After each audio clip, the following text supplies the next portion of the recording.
परिषद। आपल्याला माहिती आहे की बांगलादेशमध्ये हिंदू लोकांवर किती अत्याचार होत आहे। त्या अत्याचाराचा निषेध करण्यासाठी आम्ही इथे अखिल भारतीय विद्यार्थी परिषद एकत्र जमलो आहे।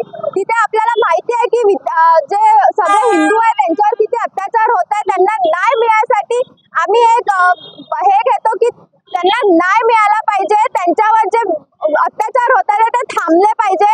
सरकारने काही स्टेप घेतले पाहिजे की त्यांचा जो न्याय होता तो थांबला पाहिजे। त्याचाच आम्ही निषेध करतोय अखिल भारतीय विद्यार्थी परिषद। तिथे जे त्यांच्यावर खूप अत्याचार होत आहे, तरुणांवर त्यांचे खूप छळ केले जातात आहे, त्यांचा आम्ही निषेध करतोय आणि ते छळ जे होतात ते लवकरात लवकर थांबले पाहिजे आणि हिंदूंना न्याय मिळाला पाहिजे। याच्यासाठी आम्ही अखिल भारतीय विद्यार्थी परिषद एकत्र जमलोय। धन्यवाद।